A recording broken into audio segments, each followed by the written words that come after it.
Last video में हम लोगों ने अपना chapter number 3 business environment start किया था और आज की वीडियो में हम इस चैप्टर को आगे बढ़ाएंगे और वेरी इंपॉर्टेंट पार्ट इस वीडियो में कवर करेंगे। लास्ट वीडियो में हम लोगों ने ये पढ़ा था कि हमारा जो एक्सटर्नल बिजनेस एनवायरनमेंट होता है उसके 2 टाइप्स होते हैं, that is micro and macro. पहले तो एक्सटर्नल बिजनेस एनवायरनमेंट शायद आप लोगों को याद होगा कि वो एनवायरनमेंट होता है जिसपे बिजनेस का कंट्रोल नहीं होता है, बिल्कुल भी कंट्रोल नहीं होता है। उसमें जो भी एक्टिविटीज होने वाली हैं वो बिल्कुल out of control of any business होती हैं एंड ऑल्सो उसमें हमें कुछ अपॉर्चुनिटीज भी मिल सकती हैं और कुछ थ्रेट्स भी आ सकते हैं। उसमें से एक हमने पढ़ा था माइक्रो। माइक्रो के अंदर क्या होता है, जिसमें हमारा बिजनेस एनवायरनमेंट बहुत ही क्लोजर वे में अफेक्ट करता है, मतलब जो हमारे बिजनेस के क्लोज हैं, लाइक हमारे कॉम्पिटिटर्स, सप्लायर्स, गवर्नमेंट, ये सब आते हैं हमारे माइक्रो एनवायरनमेंट में। लेकिन आज हमें पढ़ना है very important point which is macro environment. Macro environment में हमारी कुछ डायमेंशंस आती हैं।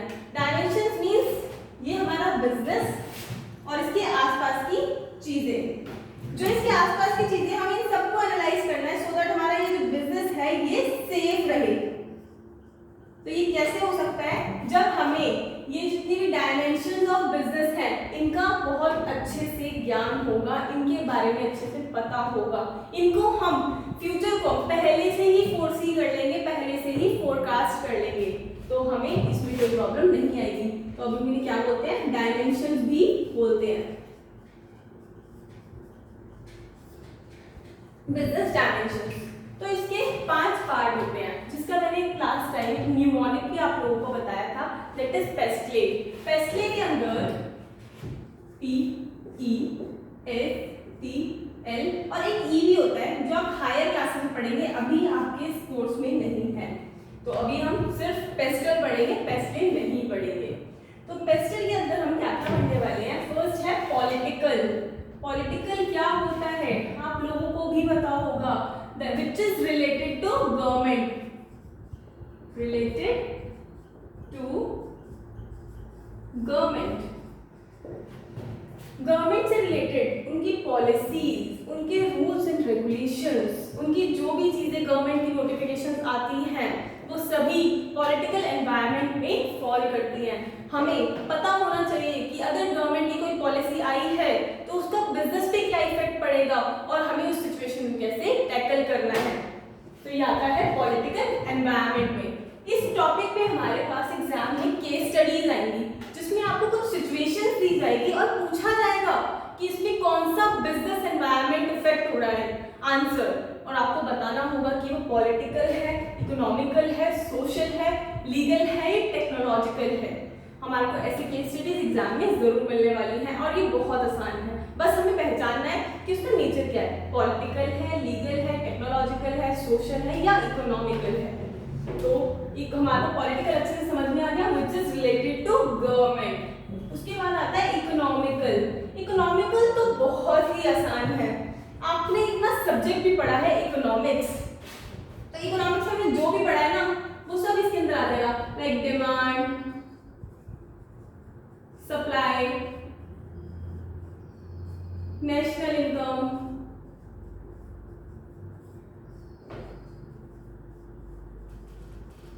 इन्फ्लेशन,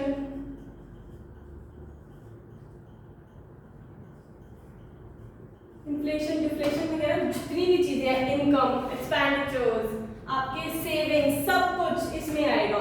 हमारे इकोनॉमी से रिलेटेड जितने भी एस्पेक्ट्स होंगे वो हमारी इकोनॉमिकल एनवायरनमेंट में जाएंगे। जैसे इकोनॉमिकल कंडीशंस, कि आपकी इकोनॉमिकल कंडीशंस कैसी है, आपकी मार्केट रिसेशन पे चल रही है या बूम पे चल रही है। बूम मींस मार्केट में तेजी है, रिसेशन मींस मार्केट में डाउन है, मार्केट डाउन है। जैसे अभी रिसेशन का टाइम पीरियड चल रहा है, बिजनेस किसी के नहीं चल रहे हैं ड्यू टू कोरोना वायरस और लॉकडाउन भी चल रहा था, जिसकी वजह से मार्केट में थोड़ा सा रिसेशन आ गया है, डिप्रेशन आ गया है। लेकिन कभी कभी मार्केट बूम पर होती है जब बिजनेस बहुत अच्छे चलते हैं, तो होती है मार्केट कंडीशंस। फिर इकोनॉमिक पॉलिसीज, ये सब भी आपको पता है, economic policies like inflation rate बढ़ना, बैंक रेट्स बढ़ना, CRR बढ़ना, ये सब आपने पढ़ा होगा अपनी 11th स्टैंडर्ड में। तो वो सभी आपके इकोनॉमिकल एस्पेक्ट में आते हैं। उसके बाद आता है social environment. Social which is related to what, society. Simple, society से रिलेटेड जितनी भी चीजें होंगी वो सोशल एनवायरनमेंट में जाएंगी। जैसे फैशन, सोसाइटी में फैशन क्या चल रहा है, क्या ट्रेंड्स चल रहे हैं, लोगों की प्रेफरेंसेस क्या है, वो कैसी ड्रेसअप पसंद करते हैं, मेंस के लिए क्या, वुमेन के लिए क्या, ये सब। उसके बाद सोशल वैल्यूज, लोग किस टाइप की सोच रखते हैं, उनकी वैल्यूज हार्म ना हो। फॉर एग्जाम्पल, हमने कोई टीवी में ऐसी एडवर्टाइजमेंट दे दी जो शायद सोसाइटी को पसंद ही नहीं आई। ऐसी बहुत सी एडवर्टाइजमेंट अभी भी आती हैं जो सोसाइटी के अगेंस्ट होती हैं, जो हमें नहीं देखनी चाहिए या टीवी वालों को नहीं दिखानी चाहिए, स्टिल आती हैं। बट हमें उनका भी ध्यान रखना चाहिए, हमारे बिजनेस को ये ध्यान रखना चाहिए कि सोसाइटी को क्या पसंद आ रहा है या क्या नहीं आ रहा है, तभी हमारा बिजनेस चलेगा, अदरवाइज नहीं चलेगा। एक बहुत ही अच्छा एग्जाम्पल देती हूँ। लाइक किसी पार्क को इलीगली तोड़ के मैं उसमें अपना एक शॉपिंग कॉम्प्लेक्स बना लूँ, तो क्या सोसाइटी को ये पसंद आएगा? कभी भी नहीं आएगा, क्योंकि जितने भी ओल्ड एज, जितने भी बच्चे ये सब होते हैं वो पार्क में जाके अपना टाइम स्पेंड करते हैं, लेकिन मैं उनकी जगह को क्या कर रही हूँ, खराब कर रही हूँ। तो ये गलत है और मेरे बिजनेस पे एडवर्स इफेक्ट डाल सकता है, तो मुझे अपनी सोसाइटी का भी ध्यान रखना चाहिए। नेक्स्ट है टेक्निकल। टेक्निकल होता है विच is related to techniques, new techniques और टेक्नोलॉजी, नए तरीके काम करने के, new ways of production, new ways of doing business, वो सभी किसमें आते हैं? टेक्निकल में आते हैं। लाइक आप लोग ही देख लीजिए, अच्छी खासी ऑफलाइन क्लासेस लेते थे, ट्यूशन जाते थे, स्कूल जाते थे, बट अब क्या हो रहा है? ऑनलाइन क्लासेस देख रहे हैं यूट्यूब पे, ऑनलाइन लाइव क्लासेस देख रहे हैं। तो ये सब क्या है? डिजिटलाइजेशन हो रहा है ड्यू टू टेक्निकल एनवायरनमेंट। तो हमें इसको भी फोर्सी करना चाहिए और ध्यान में रखते हुए बिजनेस को करना चाहिए। नेक्स्ट है legal. Legal which is related to what? Laws, कानून। कानून का ध्यान नहीं रखेंगे तो कैसे बिजनेस चलेगा? इलीगली बिजनेस तो कर ही नहीं सकते ना, तो हमें अपने लीगल्स, अपने लॉज का भी ध्यान रखना होगा, जिसकी वजह से हमारे बिजनेस पे कोई एडवर्स इफेक्ट ना आए। जैसे रूल्स एंड रेगुलेशंस, कोर्ट की जजमेंट्स। कोर्ट जजमेंट्स में क्या होता है? मतलब कोई केस हो गया मार्केट में, कोई ऐसा केस आ गया और उसके अंदर कोई ऐसी जजमेंट आ गई जो हमारे अगेंस्ट थी, हमने फिर भी नहीं मानी। मान लो फॉर एग्जाम्पल, गवर्नमेंट ने बोल दिया कि पोल्यूशन का एक स्टैंडर्ड सेट कर दिया, कोई स्टैंडर्ड सेट कर दिया, लाइक 30% से ज्यादा पोल्यूशन इंडस्ट्री नहीं कर सकती, और आप भी उसी इंडस्ट्री में फॉल कर रहे हो, but you are polluting environment by more than 30%, then what? ये आपके बिजनेस को एडवर्सली इफेक्ट करने वाला है। तो इसलिए हमें कोर्ट जजमेंट्स का भी ध्यान रखना चाहिए। हमें हर चीज को ध्यान में रखते हुए अपने बिजनेस को रन करना चाहिए, सो दैट हम ग्रो कर सके, सो दैट हम अच्छा प्रॉफिट कमा सके। तो अभी ये भी हमारी बिजनेस की कुछ डायमेंशन, हमारा एक्सटर्नल बिजनेस। अब हम पढ़ेंगे अपना न्यू इकोनॉमिक रिफॉर्म्स, तो तब तक आप प्लीज इसको नोट कर लीजिए। तो अब बात करते हैं न्यू इकोनॉमिक पॉलिसीज की। अभी न्यू इकोनॉमिक पॉलिसी कब आई और क्यों आई? Important question. ये न्यू इकोनॉमिक पॉलिसी आपकी आई थी 1991 में। इसका नाम ही ऐसा है, इकोनॉमिक पॉलिसी या इकोनॉमिक रिफॉर्म्स 1991। इन्हें इकोनॉमिक रिफॉर्म भी कहा जाता है। रिफॉर्म क्यों कहा गया? क्योंकि ये हमारी इकोनॉमी में, इंडियन इकोनॉमी में बहुत बड़ा चेंज लेके आए थे। आप खुद सोचो, हमारे आज के टाइम में और क्या इंडिपेंडेंस का जो टाइम था, क्या हमारा भारत सेम था? आप लोगों ने तो इंडियन इको पढ़ी भी है थोड़ी बहुत, जिसके अंदर आपने ये पढ़ा है कि हमारा इंडिया सिर्फ और सिर्फ एग्रीकल्चर पर ही डिपेंडेंट था। यहाँ इंडस्ट्रियलाइजेशन तो था ही नहीं। 1991 तक भी यही हाल था। हमारे इंडिया के अंदर इतनी बिजनेस नहीं थे, इतनी इंडस्ट्री नहीं थी, प्रोडक्शन यहाँ नहीं होता था, एम्प्लॉयमेंट की बहुत कमी थी। लोग कमाते कहाँ से थे? एग्रीकल्चर से। आपने पढ़ा भी होगा 70% की पॉपुलेशन सिर्फ और सिर्फ एग्रीकल्चर पे डिपेंडेंट थी।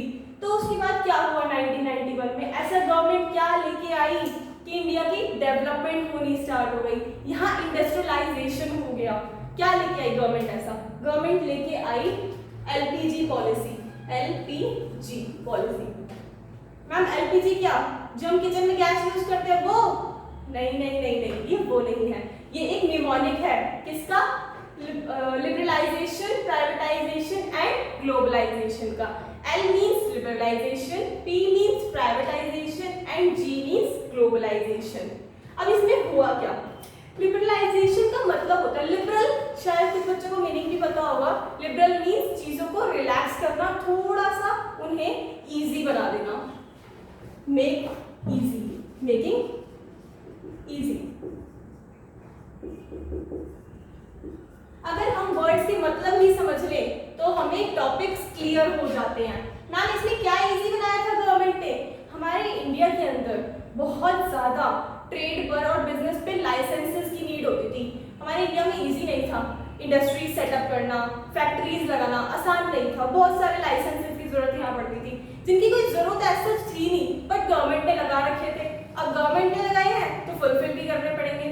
बहुत लॉन्ग प्रोसीजर होता था, टाइम टेकिंग होता था, तो लोग उसमें पढ़ते ही नहीं थे और लोग क्या करते थे? इंडस्ट्रियलाइजेशन करते ही नहीं थे। तो क्या किया गवर्नमेंट ने हमारे कुछ जो अननेसेसरी ट्रेड लाइसेंसेस थे उनको खत्म कर दिया, एबॉलिश कर दिया कि अब आपको किसी भी लाइसेंस की नीड नहीं पड़ेगी। बहुत ही रेयर कुछ इंपॉर्टेंट ही ऐसे बिजनेस होते थे जिनके लिए लाइसेंस की जरूरत होती थी। लाइक आप लोगों को पता ही होगा लिकर इंडस्ट्रीज, इन सब में लाइसेंस की जरूरत पड़ती है। ये तो जरूरी भी है क्योंकि ये हार्मफुल प्रोडक्ट्स में आते हैं। लेकिन कंज्यूमर गुड्स वगैरह ये सब कोई डिफिकल्ट प्रोडक्ट्स तो नहीं है, कुछ हार्मफुल नहीं है, कुछ गलत नहीं है, तो इसके लिए हमारे को लाइसेंस की नीड ऐसे नहीं पड़ती है। बट हाँ, फूड लाइसेंसेस की हमारे को जरूरत पड़ती है जब हम फूड इंडस्ट्री के अंदर वर्क कर रहे होते हैं, क्योंकि हमें क्वालिटी सेटअप करना पड़ता है, क्वालिटी स्टैंडर्ड को मेंटेन करना पड़ता है, जो लेना बहुत आसान होता है। तो गवर्नमेंट ने इसलिए क्या किया कि हमारे जितनी भी ट्रेड के लाइसेंसेस थे उनको कम कर दिया, खत्म कर दिया। कैसे? अब देखो लाइन क्या लिखी है, relax and provide freedom from unnecessary trade and business licences. ऐसे unnecessary trade and business licences जिनकी जरूरत बिल्कुल नहीं थी, गवर्नमेंट ने उनको रिमूव कर दिया, अबॉलिश कर दिया, खत्म कर दिया। दूसरा क्या किया? Reduction in taxes. हमारे इंडिया में आज भी टैक्स रेट काफी ज्यादा है, बट पहले तो और भी ज्यादा थे। तो गवर्नमेंट ने क्या किया? अननेसेसरी टैक्सेस को या तो खत्म कर दिया या टैक्सेस को कम कर दिया, जिससे कि कोई भी बिजनेसमैन आगे अपना फर्दर प्रोडक्शन करे और कंज्यूमर को भी गुड्स सस्ते में दे। नेक्स्ट है relaxing procedure of import and export. Very important. Import and export तो आप लोगों ने सुना भी होगा। इंपोर्ट मीन्स बाहर की कंट्रीज से गुड्स या सर्विसेज को खरीदना, और एक्सपोर्ट मीन्स बाहर की कंट्री को गुड्स या सर्विसेज बेचना। तो हमारे इधर जब अपने ही देश में इंडस्ट्री सेटअप करना इतना मुश्किल था, तो क्या हम बाहर इंपोर्ट एक्सपोर्ट कर सकते थे? नहीं कर सकते थे। ये भी बहुत बड़ा काम था, बहुत मुश्किल काम था, लोग करते ही नहीं थे। तो क्या हुआ? गवर्नमेंट ने इसकी प्रोसीजर को भी, इसके जो रूल्स एंड रेगुलेशंस थे उन्हें भी रिलैक्स किया, उन्हें भी लिबरल बना दिया, उन्हें भी इजी बना दिया। और आप लोगों को पता ही होगा कि आज की डेट में हमारा देश बहुत ही अच्छे लेवल पे इंपोर्ट एंड एक्सपोर्ट दोनों करता है। नेक्स्ट है प्राइवेटाइजेशन। अब प्राइवेटाइजेशन क्या होता है? प्राइवेटाइजेशन का मतलब जो हमारा पब्लिक सेक्टर था, ऐसा सेक्टर जो गवर्नमेंट के हाथों में था, गवर्नमेंट ने उसे थोड़ा थोड़ा अपने हाथों से छोड़ना शुरू किया, पब्लिक सेक्टर में बांटना शुरू किया, जिससे कि नॉर्मल पब्लिक भी बिजनेस कर पाए। अभी एक लेटेस्ट एग्जांपल ये आप लोगों को पता भी होगा, दिल्ली का ही एनडीपीएल होता है।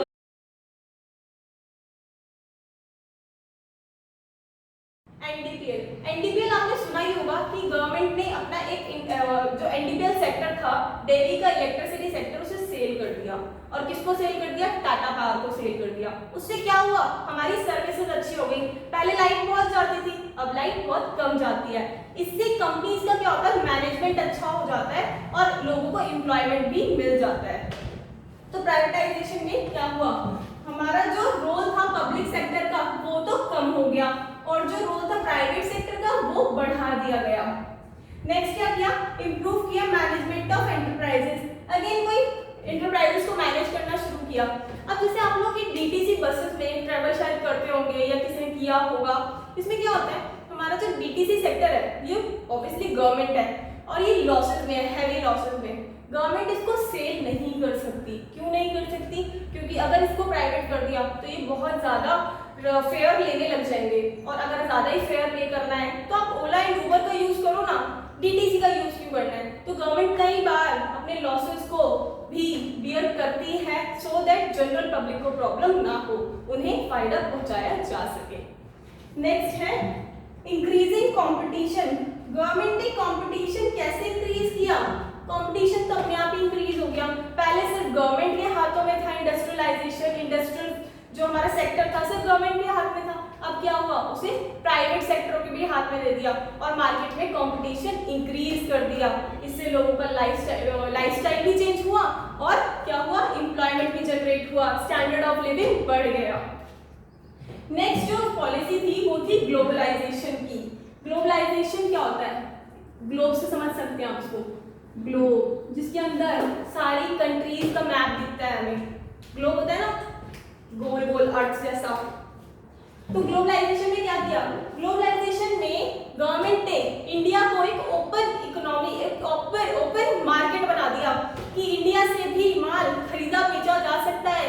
पहले तो ये बहुत मुश्किल होता था ना इंपोर्ट एक्सपोर्ट। यहाँ तो हमने क्या किया, प्रोसीजर को रिलैक्स किया और यहाँ पे हमने इंपोर्ट एक्सपोर्ट को बहुत ज्यादा बढ़ावा दिया, स्पेशली एक्सपोर्ट को, ताकि इंडिया में जो मैन्युफैक्चरिंग हो रही है प्राइवेट सेक्टर के द्वारा उसे सेल किया जा सके, इंडिया के पास भी फॉरेन एक्सचेंज आए, इंडिया भी कमाए। तो गवर्नमेंट ने क्या किया, फ्री कर दिया flow of goods and services across globe. India की भी सेल एंड परचेज होने लगी ग्लोब के साथ साथ, इंडिया भी एक ग्लोबल मार्केट बन गया। नेक्स्ट है foreign exchange, increasing foreign exchange. अब आप बाहर के लोगों के साथ, दूसरी कंट्रीज के साथ जब ट्रेड करेंगे तो आप उन्हीं की कंट्री की करेंसी के साथ भी डील करेंगे, तो आपके पास क्या होगा, फॉरेन एक्सचेंज रिजर्व भी बढ़ जाएंगे, जो कि किसी भी इकोनॉमी के लिए बहुत अच्छा होता है। नेक्स्ट है free flow of capital in all countries. Obviously जब आप बाहर के लोगों के साथ ट्रेड करेंगे तो आपकी कैपिटल भी इजीली फ्लो करेगी, फ्री फ्लो आ जाएगा उसके अंदर। आप कहीं भी इन्वेस्ट कर सकते हैं किसी भी कंट्री में और कोई भी कंट्री आपकी कंट्री में इन्वेस्ट कर सकती है। नेक्स्ट है टेक्नोलॉजी अपग्रेडेशन। अब टेक्नोलॉजी अपग्रेडेशन कैसे हुआ? सिंपल, इंडिया में तो कोई बहुत अच्छी टेक्नोलॉजीज थी नहीं उस टाइम पे, तो क्या हुआ, इंडिया ने बाहर से टेक्नोलॉजीज को आउटसोर्स करना शुरू किया और क्या किया, अपने प्रोडक्शन कैपेसिटी को बढ़ाया और जिससे हमारी इकोनॉमी जो है बहुत ज्यादा ग्रो कर गई। आज आपको याद भी होगा, पहले इंडिया में क्या होता था, बैलगाड़ियां चलती थी, रेलवेज नहीं थे, लेकिन अब क्या है, रेलवे सबसे बड़ा नेटवर्क बन चुका है इंडिया का। कैसे? अगेन टेक्नोलॉजी अपग्रेडेशन हुआ है, प्राइवेटाइजेशन, ग्लोबलाइजेशन एंड लिबरलाइजेशन की वजह से ही ये सब हो पाया है। अदरवाइज आज भी हम घूम रहे होते बैलगाड़ियों पे। तो इसका फायदा क्या हुआ, ऑब्जेक्टिव्स क्या थे? कुछ फायदा हुआ तभी तो गवर्नमेंट एलपीजी लेके आई ना, कुछ ऑब्जेक्टिव दिमाग में चल रहे थे गवर्नमेंट के, जो कि फुलफिल भी हुए हैं। तो क्या क्या हुआ, मॉडर्नाइजेशन। इंडिया जो एक बिल्कुल सिर्फ और सिर्फ गांव जैसा था, अब उसमें भी थोड़ा थोड़ा कुछ डेवलपमेंट हुआ और इंडिया आज बहुत ज्यादा डेवलप हो चुका है, मॉडर्न हो चुके हैं हम लोग भी। नेक्स्ट है encouraging private investment. Private investment को भी हमने एनकरेज किया, प्राइवेट इन्वेस्टमेंट भी हमारी कंट्री के अंदर आने लगी। कैसे आने लगी, बाहर से भी आने लगी, और दूसरा प्राइवेटाइजेशन, जो हमारा पब्लिक सेक्टर था वो भी प्राइवेट में कन्वर्ट हुआ। तो इसमें प्राइवेटाइजेशन की वजह से हुआ ये। नेक्स्ट है encouraging foreign investment. Foreign investment कैसे लेके आया, ग्लोबलाइजेशन के थ्रू। ग्लोबलाइजेशन के थ्रू आपकी फॉरेन इन्वेस्टमेंट आ गई। अब आपकी कंट्री में बाहर की कंट्री के लोग इन्वेस्ट कर रहे हैं, बाहर की कंट्रीज यहाँ आके अपने बिजनेस को सेटअप कर रही है। उससे क्या फायदा हो रहा है, मेन चीज एम्प्लॉयमेंट जनरेट हो रहा है, हमारे इंडिया के लोगों को काम मिल रहा है, उन्हें जॉब्स मिल रही है। दूसरा, हमारा फॉरेन एक्सचेंज भी बढ़ रहा है। तीसरा, गवर्नमेंट को टैक्सेस भी बहुत अच्छे लेवल पे मिल रहे हैं। नेक्स्ट है एलिमिनेटिंग अनप्रोडक्टिव कंट्रोल। हमारे जितने भी अनप्रोडक्टिव कंट्रोल्स थे, जिनकी नीड नहीं थी लिबरलाइजेशन में, जो हमने यहाँ पे अननेसेसरी ट्रेड बिजनेस के जो लाइसेंसेस थे खत्म किए थे, वो यहाँ पे यही बता रहे कि हमने उन्हें कंट्रोल्स को खत्म कर दिया जिनकी जरूरत हमें बिल्कुल भी नहीं थी। तो ये हुआ लिबरलाइजेशन की वजह से। नेक्स्ट है इंक्रीज इन फॉरेन रिजर्व। ये किसकी वजह से हुआ, ये ग्लोबलाइजेशन की वजह से हुआ। यहाँ पे भी पढ़ा हमने कि फॉरेन एक्सचेंज इंक्रीज हो रहे थे हमारे। नेक्स्ट है controlling unprofitable units in public sector. Public sector में जो अनप्रॉफिटेबल हमारी कुछ यूनिट्स हैं वो कैसे खत्म कर दी हमने, उसका प्राइवेटाइजेशन कर दिया। उसे प्राइवेट सेक्टर को सेल कर दिया और अब वो बेटर परफॉर्म कर रही है और इंडिया की जीडीपी को इंक्रीज कर रही है। नेक्स्ट है connecting Indian economy with world economy. Indian economy को गवर्नमेंट ने वर्ल्ड की इकोनॉमी के साथ कैसे जोड़ा? ग्लोबलाइजेशन के थ्रू जोड़ा, ग्लोबल बन के इस चीज को कनेक्ट किया, अपने इकोनॉमी को कनेक्ट कर गए हम किससे? वर्ल्ड इकोनॉमी से। आज हमें क्या है? ग्लोबल मार्केट है। किस वजह से? ग्लोबलाइजेशन की वजह से। होपफुली आप लोगों को ये तीनों पॉलिसीज बहुत अच्छे से समझ आई होंगी और इसके अंदर से भी आपके एग्जाम में कुछ केस स्टडीज आने वाली है, तो प्लीज इसे गो थ्रू कीजिए। इसमें आपको और भी कुछ पॉइंट्स मिलेंगे अपनी बुक्स में, एक बार पढ़िए, आपको बहुत अच्छे से समझ में आएंगे। स्टिल नहीं आते तो प्लीज कमेंट बॉक्स में कमेंट कीजिए। अब हम मिलेंगे हमारी नेक्स्ट वीडियो में। हमारा इस चैप्टर का बहुत ही छोटा सा पार्ट रह गया है, जस्ट 10-15 मिनट्स का। आज की वीडियो में कवर नहीं करेंगे, अदरवाइज वीडियो हो जाएगी लंबी एंड आप हो जाएंगे बोर। तो अब हम मिलेंगे नेक्स्ट वीडियो में। Till then take care, bye bye.